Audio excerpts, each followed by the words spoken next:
Hey mga Spark, kamusta kayo? Welcome back to my channel's vlog. Ngayon ay pag-uusapan natin ng mga bagay na pwede mo subukan para talaga maging napakahalaga mo sa lalaking mahal mo kay Spark.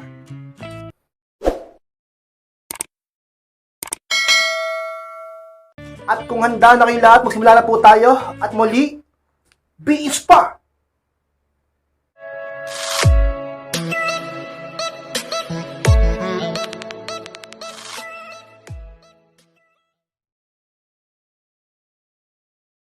At ang unang bagay guys na pwede mo subukan para maging napakahalaga mo sa lalaking mahal mo is sikapin maging trustworthy sa lahat ng oras. Yan sa pinakasikreto kay Spark sa isang relasyon. Kung gusto mo na ang lalaking mahal mo ay talagang matakot na mawala ka at totoong pahalagahan ka, imposible na hindi siya matakot na mawala ka. Imposible na hindi ka niya pahalagahan ng sobra. Imposible na hindi ka maging importante sa buhay niya. At mas lalong imposible ka-inspired na talaga namang di ka niya mahalin kapag kaganyan ka. Sapagkat sa mundong ito, na punong-puno ng pagbabago, punong-puno ng mga taong talaga namang hindi mapagkakatiwalaan, mga taong may sariling interes, mga taong nanggagamit lang, at mga taong naglalaro ng pag-ibig ay talaga namang maiba ka, maging rare ka. Upang kapag nahanap ka niya, ay tuturing ka niya parang isang ginto o diamante sa buhay niya. Bakit naman ganun kalaki ang halaga mo? Sapagkat di lahat tulad mo. Bakit? Lahat ba tulad mo? Lalo na sa sitwasyon natin ngayon, sa panahon ngayon, sa henerasyon ngayon, sa buhay ngayon, sa mga babae at lalaki ngayon, talaga naman ka-inspired, mahirap hanapin ng loyal. Mahirap hanapin ng faithful na tao. Mahirap hanapin yung taong mapagkakatiwalaan. Kaya kapag napatunayan niya, at talaga namang pinatunayan mo na mapagkakatiwalaan ka ang lalaki, ay magiging napakalaga mo sa buhay niya at mas lalo kanyang mamahalin. Imposibleng ipagpalit niya sa iba ka-inspired. At ang pangalawang bagay na pwede mo subukan ka-inspired para maging napakahalaga mo sa lalaking mahal mo is matutong umamin ng pagkakamali.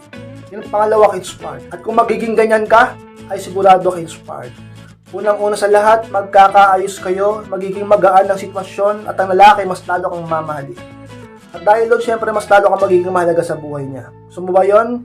Gusto mo ba yon? Eh di dapat ka-inspired, matuto kang umamin ng pagkakamali mo. Ang problema kasi, sa ibang babae, talaga naman di marunong umamin ng pagkakamali, sila palagi ang tama. Kahit na para na silang may tama, ka-inspired.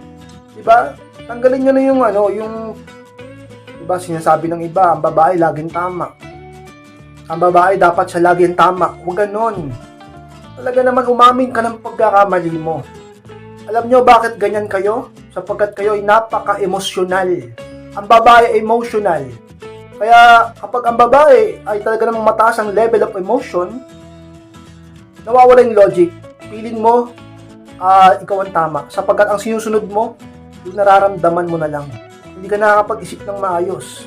Mapapaisip ka na lang, matatauhan ka na lang kapag bumaba na yung emotional level mo. Pag hindi ka nagalit, pag hindi ka na naiinis, pag hindi ka na pikon, pag hindi ka na bad trip, pag hindi na mainit ang ulo mo, at kapag nakapagpahinga ka na, kapag nakapag-relax ka na, at talaga namang na-relax na ang damdamin mo, doon ka lang gaganang logic mo na nagkamali pala ako.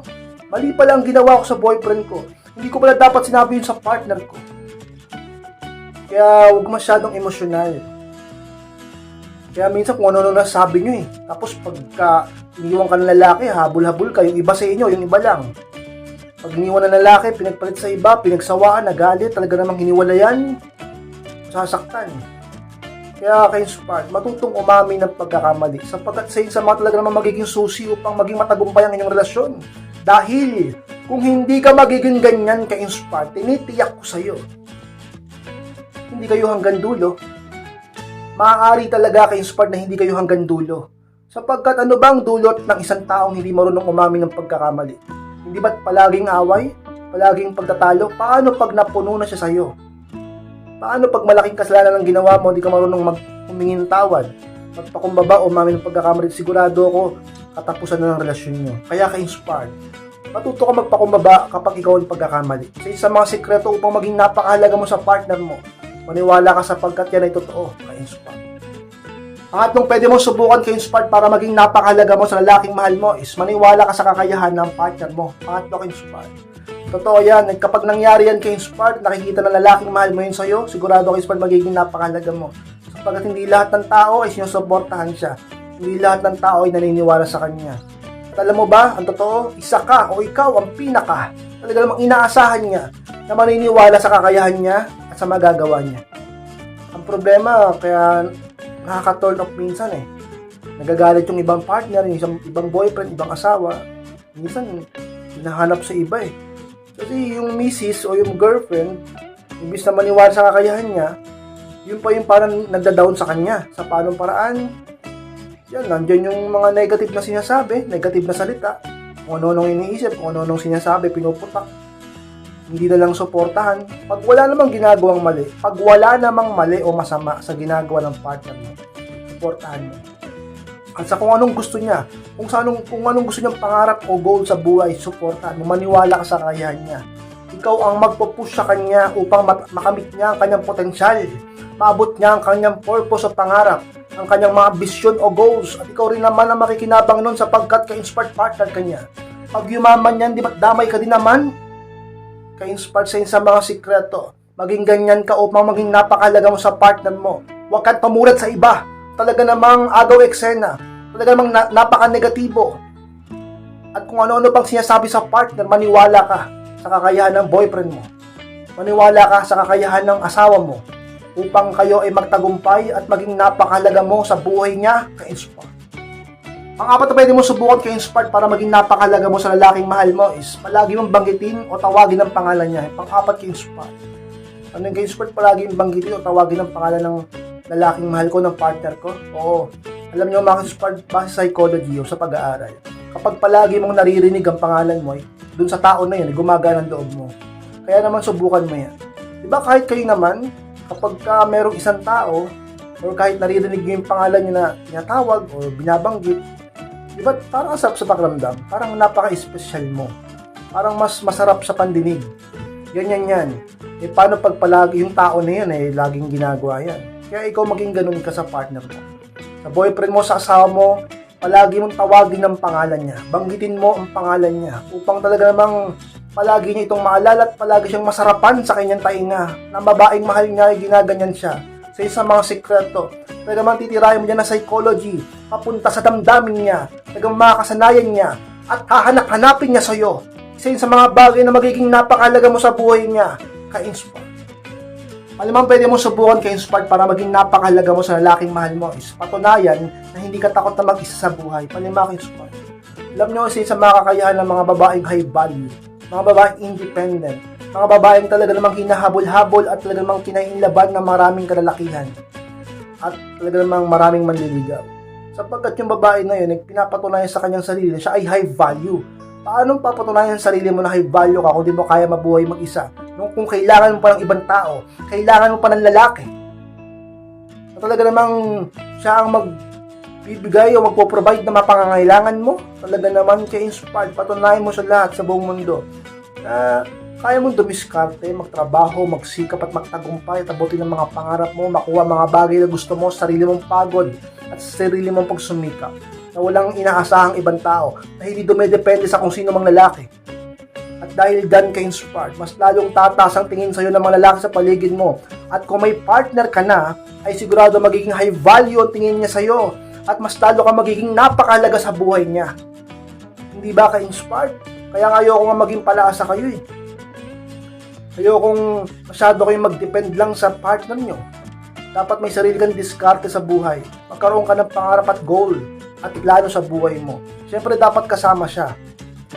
At hindi ka maging pabigat sa kanya. Ganyan yan ka-inspired. At kapag nakita ng lalaki na ganyan ka, sigurado magiging napakahalaga mo sa kanya. Sapagkat hindi lahat ng babae ganyan. Yung iba takot mag-isa.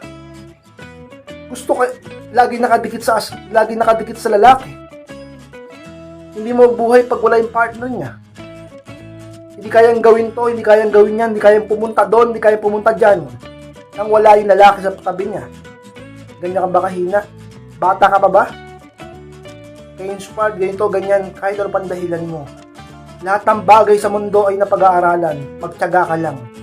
Tiyaga ang isa mga sikreto at diskarte sa buhay. Kaya inspired. Sa isa mga sikretong pwede mong talaga namang subukan upang ang lalaking mahal mo ay pahalagahan ka lalo.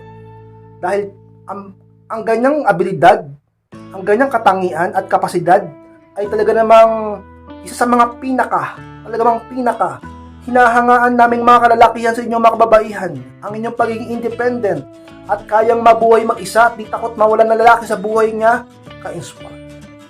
Paano pwede mong subukan ka-inspire para maging napakahalaga mo sa lalaking mahal mo is matutong magpasuyo muna, wag easy to get yung pang ka-inspire. Halimbawa, nag-away kayo. Talagang ginamitan mo ng no contact rule, di ka naghabol, di ka nagparamdam. Inuna mo ang sarili mo, self-improve ka at naging matagumpay ka muli. Naging masaya at nakita niya. Nagsisi siya, bumalik siya sa'yo. At nakikipagbalikan. Sa mga ganyang sitwasyon halimbawa, LDR man kayo, hindi. Alam nyo, dapat wag kang easy to get. Hindi po kasi sinabi niya, sorry na, nagsisisi na ako, naisip ko na yung pagkakamali ko ng mga panahong wala ka. Pwede ba tayo magbalikan? Pwede ba tayo magsimula muli? Pwede mo ba akong pagbigyan? Bigyan mo ba ako ng chance? Makabawi sa'yo. O sige, pero wag agad, oo, kailangan, bigyan mo naman, sabihin mo, sige, patunayan mo sa akin, ganun lang. Patunayan mo. Hindi yung okay kagad, o oo kagad, o buka ka kagad, ganun. Lantian ulit. Napaka-easy to get mo naman. Baka di niya makita pa rin ang halaga mo, di ka niya pahalagahan ng sobrang muli. Baka sa isipin niya, ganun lang pala kadali ito. Sa kabila ng ginawa ko sa kanya, madali niya ako tinanggap muli. Sa kabila ng matinding sakit na dinulot ko sa kanya, ganun lang kadali niya ako tinanggap muli at napasagot ko siya muli at naging kami ulit. Mamaliitin ka niya pag ganyan. Hindi man halata, hindi man niya sabihin, hindi mo man makita sa kanya, kahit siya magtataka, yun ang mararamdaman niya sa'yo. Di ba ang pangit? Ang baba ng tingin niya sa'yo. Kaya, nasa mga kamay mong susi kung paano mo mapapataas ang value mo sa mata ng lalaking mahal mo. Magpa-hard to get ka. Huwag kang easy to get. Kung nakikipagbalikan siya, magpasuyo ka, magpaligaw ka. Depende sa ginawa niya. Kung grabe yung ginawa niya, di ba? Nasa iyo kung mahal mo pa ba siya Kung gusto mo pa bang maayos ang inyong relasyon. Kung gusto mo pa bang magkabalikan kayo. Oo, nandun tayo, medyo magpapakipot ka. Parang medyo magpapakipot, baka sabihin ng ibang arte, pangit pakinggan, pero kailangan mong gawin yan para na rin mapag-aralan mo siya. Mamaya binabalikan ka lang dahil sa pera. Mamaya nakikipagbalikan lang dahil sa gusto ka ulit makama, makalabing. Mamaya may pagbalikan lang kasi ilalayo mo yung mga anak nyo. Mamaya nakikipagbalikan lang o nakikipag-ayos lang kasi sabihin natin boss ka niya, tatanggalin mo siya sa trabaho. Kung gano'n man, baka iniisip niya yun.